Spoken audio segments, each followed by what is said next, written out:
नमस्कार, स्वागत है आपका सच्चाई की खोज में। आज एक और सेकंड हैंड कार फ्रॉड पर हम स्टोरी लेकर आ गए हैं और ये स्टोरी भेजी है हमें समीर जी ने। आपको बता दें कि वो डीलर का नाम लेने को मना कर रहे हैं और आपको पता चल जाएगा वीडियो के बीच में ही कि उन्होंने ऐसा क्यों किया है। तो आप इस वीडियो को एंड तक ज़रूर देखें।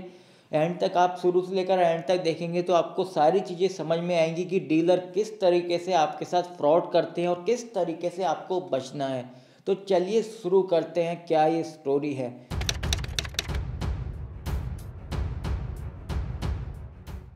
तो समीर जी 1 साल पहले अपनी वाइफ के साथ गाड़ी देखने गए थे एक डीलर के पास। तो हुआ ये कि उन्होंने गाड़ी वो देख ही रहे थे तो उनकी मिसेस जो थी वो मर्सिडीज पे बार बार फोकस कर रही थी और यही चीज़ डीलर ने भी नोटिस कर रहा था। तो ये हुआ कि डीलर मर्सिडीज के बारे में काफ़ी तारीफ़ें करने लगा और कह रहा था काफ़ी सस्ते में ये आपको मिल जाएगी, आप चिंता मत करिए, कम से कम 6.5 लाख में इसके लगवा दूंगा। वैसे तो 7.5 की मांग कर रहा है जो ऑनर है, लेकिन 6.5 तक मैं लगवाने की कोशिश करूंगा। तो ये हुआ कि उस समय उनकी जो वाइफ थी वो काफ़ी उस समय खुश हो गई थी। वो सोच रही थी मर्सिडीज इतने कम में मिल रही है, तो वो और बार बार वो यही कह रहे थे कि मर्सिडीज अभी नहीं लेते, हम दूसरी गाड़ी देख लेते हैं। लेकिन वो उस चीज़ पे अड़ गई थी और डीलर इन सब चीज़ों को काफ़ी नोटिस कर रहा था। बार बार वो कन्विंस करने की कोशिश कर रहा था कि काफ़ी अच्छी गाड़ी है, आप चिंता मत करिए, सारा A1 काम इसमें हो रखा है और हमारा ट्रस्ट तो है, कुछ भी परेशानी हो तो हमारे पास आप आओ कभी भी, हम सारी प्रॉब्लम इसकी सॉल्व कर देंगे।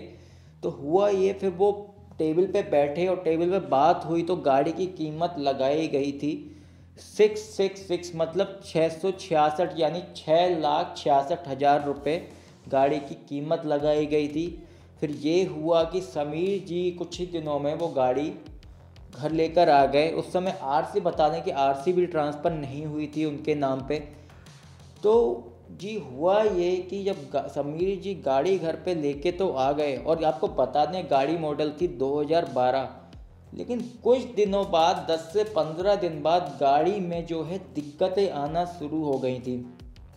कभी चलते चलते रुक जा रही थी, कभी गाड़ी में से धुआं निकलने लगा था, कभी उसके ब्रेक में दिक्कत आ रही थी, कभी ब्रेक लगते थे कभी नहीं लगते थे। तो समीर जी को समझ नहीं आया कि ये क्या हुआ, क्योंकि गाड़ी तो काफ़ी अच्छी कंडीशन में डीलर बोल रहा था उस समय। तो उसके बाद ये हुआ कि उन्होंने अब गाड़ी चेक कराई अपने मैकेनिक से। तो ये पता चला इस गाड़ी की कीमत तो 6.5 लाख भी नहीं है और इस गाड़ी की कीमत मुश्किल से 4.5 लाख लगाई गई थी। और आपको बता दें कि उनसे वो भी छुपाया गया था उस समय, क्या ऑनर है उनको बोला गया था कि सेकंड ऑनर बनने वाले हो आप।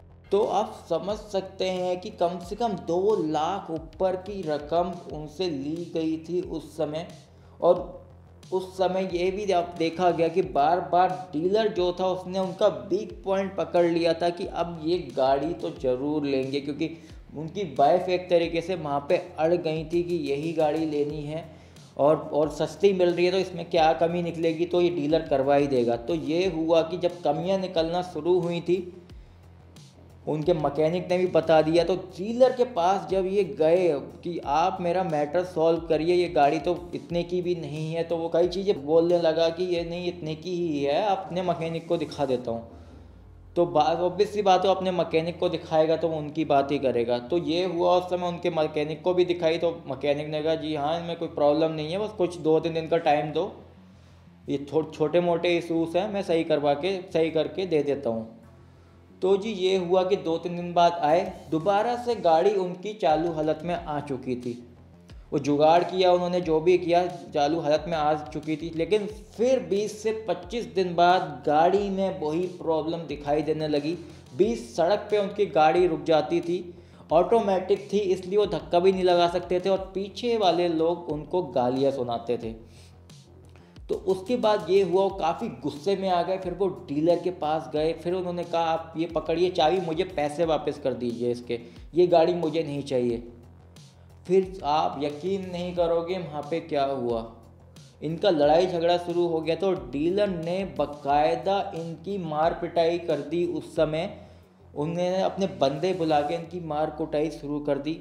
और बाद में उनको पता चला कि ये काफ़ी बड़ा डीलर है यहाँ का, और ये ऐसे ही करता है ज़्यादातर लोगों के साथ। फिर इस हाथापाई के बाद समीर जी ने पुलिस कंप्लेंट करने की सोची, और जब वो पुलिस थाने गए तो एक और शॉकिंग न्यूज़ उनको देखने को मिली कि पुलिस उनकी हेल्प करने को तैयार नहीं थी। और उल्टा मतलब एक तरीके से हम सबकी बात नहीं कर रहे, लेकिन जिस थाने में वो गए थे उस समय शिकायत दर्ज कराने के लिए, तो वहाँ पे उनकी शिकायत लिखने में भी तकलीफ़ें देखी जा रही थी। उल्टा उनको समझाया जा रहा था कि आप इन सब चक्करों में मत पड़ें, वो तो ऐसे ही काम करता है।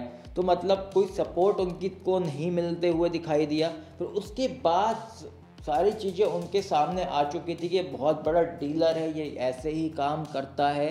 तो यही था कि उनकी फैमिली की वजह से उस समय उनको चुप रहना पड़ा था। तो बाद में ये देखा गया था कि वो दिल्ली का काफ़ी बड़ा डीलर था गाड़ियों का। तो बहुत सारे जो उनके परिवार वाले थे उन्होंने उनको रोका उस समय कि इनसे मत भिड़ो, अब जो हुआ वो हुआ। तो अब ये हालात हो गए थे कि उनको गाड़ी रखनी पड़ी, और गाड़ी उनकी अभी भी वैसे ही है, कभी वो चलती है कभी नहीं। वो एक जुगाड़बाजी से गाड़ी उन्होंने चलाई एक तरीके से।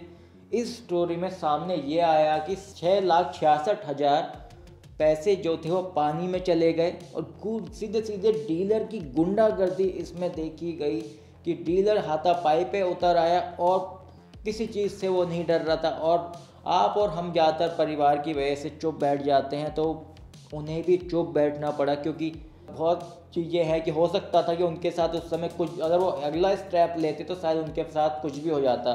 तो आज उन्होंने वो स्टोरी शेयर इसलिए की है जैसा कि उनके साथ हुआ और के साथ ना हो। उनका कहना ये है कि अगर आप गाड़ी लेने जा रहे हैं तो किसी ऐसे इंसान को साथ लेके जाए जिनके पास नॉलेज हो काफ़ी गाड़ियों के बारे में। और उन्होंने ये भी बोला कि आप अगर गाड़ी लेने जा रहे हैं और आप गाड़ी लेना चाहते हैं तो अपनी बीवी या वाइफ को कतई भी साथ में ना ले जाएं, क्योंकि जैसा उनके साथ हुआ कि डीलर ने एक वीकनेस उनकी पकड़ ली थी और बार बार उस गाड़ी पर फोकस किया गया था, और उनको वो गाड़ी लेनी पड़ी क्योंकि सस्ते दामों में बोला जा रहा था एक ख़राब गाड़ी को। अब सीधी सी बात है, कोई कूड़ा गाड़ी होगी तो उसके 2 लाख भी लगाएंगे, चाहे वो कितनी भी महंगी आती हो, लेकिन उस समय तो वो कूड़ा थी। तो एक कचरा गाड़ी उन्होंने उनको बेच दी। और बाद में यही दिखाई दिया, और आप लोग भी समझ गए होंगे कि डीलर का नाम लेने से वो क्यों मना कर रहे हैं, क्योंकि वो डीलर इतना बड़ा है कि उनको डर लगता है कि अगर मैं उनका नाम लूँगा, अगर वो उनका नाम लेंगे तो उनके साथ कुछ भी हो सकता है। तो इसलिए उन्होंने उसका नाम हाइड कर रखा है। बस एक सोशल अवेयरनेस के लिए उन्होंने अपनी स्टोरी बताई है कि जो उनके साथ हुआ वो आपके साथ ना हो। आप अगर सेकेंड हैंड गाड़ी लेने जा रहे हैं तो इन सब चीज़ों का ध्यान रखें, डीलर के बारे में अच्छी तरीके से जांच पड़ताल करें और ख़ुद पूरी नॉलेज के साथ जाएं, तब गाड़ी लें, और मार्केट रेट ज़रूर पता करें। उम्मीद करते हैं ये स्टोरी आपको पसंद आई होगी। अगर ये स्टोरी पसंद आई हो, अगर आप इससे अवेयर हुए हैं तो इस वीडियो को लाइक करें ज़्यादा से ज़्यादा, और इस वीडियो को ज़्यादा से ज़्यादा शेयर करें, जिससे कि एक सोशल अवेयरनेस क्रिएट हो पाए और ये इस तरीके के फ्रॉड और लोगों के साथ ना हो पाए। और इस चैनल को सब्सक्राइब करिए, क्योंकि सब्सक्राइब करने से हमको मोटिवेशन मिलती है इस तरीके की इन्फॉर्मेशन लाने के लिए। अगर आपके साथ भी कुछ गलत हुआ है या कुछ फ्रॉड स्कैम आप अपने आसपास देख रहे हैं या कुछ इन्फॉर्मेशन आपके पास है, तो आप हमारे साथ शेयर कर सकते हैं। अगर आपकी इन्फॉर्मेशन या स्टोरी में सच्चाई होगी तो हम आपकी बात जनता तक ज़रूर पहुंचाएंगे और एक सोशल अवेयरनेस क्रिएट करने की कोशिश करेंगे। अब हम मिलेंगे आपको अगली वीडियो में एक और सच्चाई की खोज के साथ। सत्य में जयते।